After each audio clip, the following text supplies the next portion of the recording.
अस्सलाम वालेकुम। आज हम बात करेंगे मोहब्बत सतरंगी के लास्ट एपिसोड के बारे में। तो वीडियो शुरू करने से पहले हमारे चैनल को सब्सक्राइब कर लीजिए अगर अभी तक आपने नहीं किया, ताकि हमारी हर न्यू वीडियो आप तक पहुंच सके। यहाँ पर कासिम बाहर खड़ा ये सोच रहा होता है कि किसी तरह बस सोनिया एक दफ़ा टेरेस पे आ जाए। उसे तो उमैर का पता भी नहीं होता। वो दिल में सोचता है कि मैं कैसे उसे उमैर के चुंगल से निकाल सकता हूँ कि इतनी देर में वहाँ पर उमैर भी आ जाता है और कहता है कि तुम यहाँ पर क्या कर रही हो। जब वो उसे रानी का बताता है तो कहता है कि रानी फिलहाल यहाँ पर नहीं है, तुम यहाँ से चले जाओ। कासिम जैसे ही उमैर को देखता है तो वो हैरान सा हो जाता है और कहता है कि हाँ बस मैं तो अपने दोस्त को ही मिलने आया था, चलो ठीक है फिलहाल मैं चला जाता हूँ। कि इतनी देर में यहाँ पर राहत कहती है कि ये पैसों में गड़बड़ तुमने कहाँ से किया। उल्फत कहती है कि आप ही कोई भी गड़बड़ नहीं है। कि इतनी देर में वो सच बता देती है और कहती है कि सिर्फ 75 रुपये ही कम है। मैंने उसका बर्गर मंगवा के दिया था सोनिया को, उसका दिल नहीं कर रहा था टिंडे खाने को, इस वजह से। राहत कहती है कि तुम्हें उसके इतने चोंचले उठाने की बिल्कुल भी ज़रूरत नहीं है और वैसे भी मुझे ये हेरा फेरी बिल्कुल पसंद नहीं है, तुम अच्छे से जानती हो। यहाँ पर अजीम जब आता है तो अपने भाइयों को इकट्ठा करता है और कहता है कि मैं आप लोगों से ये सब कुछ करने की उम्मीद नहीं रखता था। आप लोगों ने तो पलट के पूछा भी नहीं कि हमारे माँ बाप कहाँ पर है। कि इतनी देर में राशिदा बोलती और कहती है कि हमने तो ऐसा कुछ भी नहीं किया, हर चीज़ तो उन्हें दी थी, पता नहीं फिर वो लोग क्यों चलेंगे, या उन्हें ऐसा करने से पहले हमारे बारे में सोचना चाहिए था। शमीम भी उसकी बात से इत्तफाक करता है और कहता है कि वो कोई छोटे बच्चे तो नहीं थे जिन्हें अगर कोई मसला था तो वो हमसे करते तो सही, वैसे तो कोई मसला था ही नहीं। जहाँ रबी बोलती है और कहती है कि हमने तो हर बात उनकी मानी थी, कभी उन्हें किसी चीज़ की कमी होने नहीं दिया, फिर भी पता नहीं उन्हें क्या बात बुरी लग गई है। कि इतनी देर में राहत आती है और आकर सोनिया को कहती है कि तुम्हारे निकाह का जोड़ा आ गया है। ये बात सुनकर उसकी माँ कहती है कि हमें बताने की ज़रूरत नहीं। राहत कहती है कि मैं इसलिए बता रही हूँ कि चेक वगैरह कर लो सारी चीज़ें, बाद में फिर ये ना कहना कि ये चीज़ कम है या वो चीज़ कम है। सोनिया बेचारी बहुत ज़्यादा अफसुर्दा होती है और कहती है कि जो कुछ आप लोग लेकर आए हैं अच्छा ही लेकर आए होंगे, और कहती है कि यही मेरे नसीब में होगा। उसकी माँ कहती है कि तुम ये कैसे कह सकती हो कि तुम्हारे नसीब में ये सब कुछ है और तुमने इतनी जल्दी हामी क्यों भर ली है। मैं तुम्हारी शादी कभी भी उमैर से होने नहीं दूंगी। कि इतनी देर में अजीम बहुत ज़्यादा गुस्से में होता है और अपने भाइयों से कहता है कि मुझे अफसोस हो रहा है कि आप लोगों ने ज़रा पता लगवाने की कोशिश नहीं की कि अम्मा भी और अब्बा मियाँ को आपसे क्या परेशानी थी। राशिदा कहती है कि भाई तुम तो हमें ऐसे बोल रहे हो, तुम खुद तो यहाँ पर थे नहीं और वैसे भी उन्हें क्या परेशानी हो सकती है, हमने कौन सा उन्हें किसी चीज़ की कमी दे के रखी हुई थी। ये बात सुन के जहारा कहती है कि इस बात से तो मैं भी इत्तफाक करती हूँ, राशिदा भाभी बिल्कुल ठीक कह रही हैं, उन्हें कोई मसला था तो बताना चाहिए था, ऐसे जाना नहीं चाहिए था। कि इतनी देर में उल्फत आती है और आकर कहती है कि बाजी आप भी ज़रा अच्छे से तैयार हो जाए, आज भाई का निकाह है और आप देखे ज़रा भी तैयार नहीं हुई। यहाँ पर अनीला बहुत ज़्यादा परेशान होती है, वो रो के दुआ कर रही होती है कि बस किसी तरह उसकी बेटी की इज्जत बच जाए। दूसरी तरफ एहतशाम साहब दिल में सोचते हैं कि बड़ी देर से मैंने अपने बच्चों को भी देखा नहीं है, मुझे तो पता ही नहीं था कि मेरी किस्मत ऐसी निकलेगी। यहाँ पर अजीम बहुत ज़्यादा परेशान होता है, वो कहता है कि हर जगह तो पता करके देख लिया है, अब हुसैनारा हम कहाँ पर पता कर सकते हैं, मुझे तो कुछ समझ नहीं आ रही। हुसैनारा कहती है कि मैं भी उनके जितने दोस्त वगैरह सबको जानती थी, मोहल्ले वालों को हर जगह पता कर लिया, बस एक नीली आंटी रह गई है, उनके घर का भी मुझे पता है, लेकिन मेरे ख्याल से उनके घर तो वो कभी भी नहीं जाएंगे क्योंकि जो कुछ हमने माजी में किया था।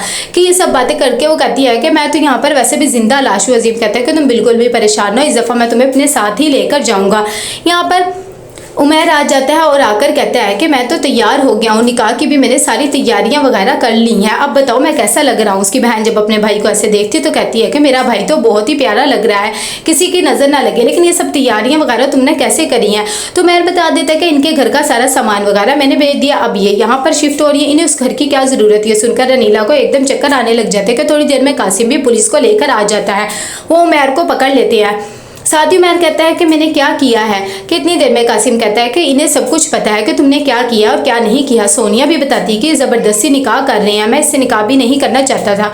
उमैर कहता है कि तुम ये सब कुछ करके मेरे चुंगल से बच नहीं सकती हो और वैसे भी मैंने कोई ज़बरदस्ती नहीं की, ये सब क्या हो रहा है। कि इतनी देर में यहाँ पर नीलोफर बातें सुनाती है एहतशाम को और कहती है कि ये क्या तुम ज़ुबैदा के हर टाइम कसीदे पढ़ते रहते हो, मुझे सिर्फ काम चाहिए। एहतशाम कहता है कि हद हो गई है, उसकी तबीयत आगे ही ठीक नहीं रहती और तुम फिर भी उसे बातें सुना रही हो, ऐसे करूँगा कल से मैं उसे अपने साथ ही लेकर जाया करूँगा, मेरे से भी अकेले नहीं जाया जाता है। कि इतनी देर में कासिम का यहाँ पर शुक्रिया अदा करती है अनीला और कहती है कि तुम्हारी वजह से मेरी बेटी बच गई है। कासिम जब बाहर जाने लगता है तो सोनिया उसके पीछे जाती है और कहती है कि तुम्हारा बहुत बहुत शुक्रिया, तुमने मेरी ज़िंदगी को बचा लिया। कासिम कहता है कि अब दोबारा तुमसे निकाह करने ही आऊँगा। यहाँ पर मलिक हाउस में भी सब बहुत ज़्यादा खुश होते हैं और सिर्फ अयान और महनूर के वेलकम का इंतज़ार कर रहे होते हैं कि कब वो दोनों आए। अभी तक वो पहुँचे नहीं होते तो टीना अरमान को कहती है कि तुम ज़रा पूछ के तो देखो। कहता है कि अच्छा ठीक है मैं अभी फ़ोन कर लेता हूँ। कि इतनी देर में पैसे लेकर आती है जब ज़ुबैदा तो लाकर नीलोफर को दे देती है और कहती है कि बस यही पैसे बचे। नीलोफर उन्हें बातें सुनाने लग जाती है और ज़ुबैदा कहती है कि अब इनसे अकेले काम नहीं होता है, इसीलिए हम दोनों एक साथ जाते हैं और यही पैसे बने हैं। उसे गुस्सा आ जाता है नीलोफर को, उन्हें घर से निकाल रही होती है कि वहाँ पर अजीम पहुँच जाता है। वो अपने माँ बाप का ऐसे हाल देखता है तो उसकी आंखें भर आती है। वो कहता है कि आप लोग अभी मेरे साथ घर चले, मैं आपको यहाँ पर एक मिनट भी नहीं रहने दूंगा। दूसरी तरफ महाजबीन के घर ट्विंस बेबी हो जाते हैं, जिसे देखकर सब बहुत ज़्यादा खुश होते हैं। हारिस कहता है कि जब हमें पता लगा था कि हमारे ट्विंस हैं तभी हमने फैसला कर लिया था कि हम एक बेबी आपको देंगे और एक अपने पास रखेंगे। महानूर की गोद में जब बच्चा डालती है महाजबीन तो वो बहुत ज़्यादा इमोशनल हो जाती है और कहती है कि तुमने तो मुझे माँ बना के रख दिया है। कि इतनी देर में राहत और उल्फत भी अपना सामान वगैरह पैक कर लेते हैं। रानी के दोस्त को सारा कुछ देकर चले जाते हैं और कहते हैं कि अब हम जा रहे हैं। उल्फत कहती है कि बाजी तुम इतनी अच्छी कैसे हो गई, तुमने इतना कराया और ये सब चीज़ें कैसे दे दी हैं, मैं तो ये सोच रही हूँ। राहत हंसने लग जाती है और कहती है कि वो जो लिफाफा मैंने उससे थमाया उसमें सारे लेटर्स वगैरह, तुम्हें क्या लगता है कि मैं इसे पैसे देकर जाऊँगी? बिल्कुल भी नहीं, अब जल्दी से चलो। दूसरी तरफ यहाँ पर अजीम लेकर आ जाता है फिर से शान मिला। एक दफ़ा ज़ुबैदा और एहतशाम साहब को अपने घर को इस तरह देखकर बहुत ज़्यादा इमोशनल हो जाते हैं। साथ ही हाथ जोड़कर माफ़ी मांगता है अजीम और कहता है कि मैं अपने भाइयों को भी समझाने की कोशिश करूंगा कि उन्होंने जो कुछ आपके साथ किया। कि इतनी देर में वो आवाज़ लगाता है तो पूरा घर वहां पर मौजूद होता है। साबिर भी आकर अपने कान पकड़ लेता है और कहता है कि प्लीज़ हमें माफ़ कर दे।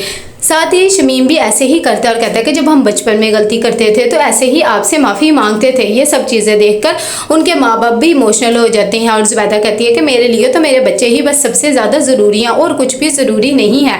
कि इतनी देर में महाजबीन फ़ोन करती है एनी को और उसे कहती है कि अब तुम भी कोई खुशखबरी हमें सुना दो। एनी कहती है कि हाँ मैं भी एक्सपेक्ट कर रही हूँ, तुम लोग भी मामू और मामी बनने वाले और बहुत जल्द मैं तुम लोग के बेबी को भी देखने आऊँगी। ये सब चीज़ें देखकर वो दोनों बहुत ज़्यादा खुश होते हैं।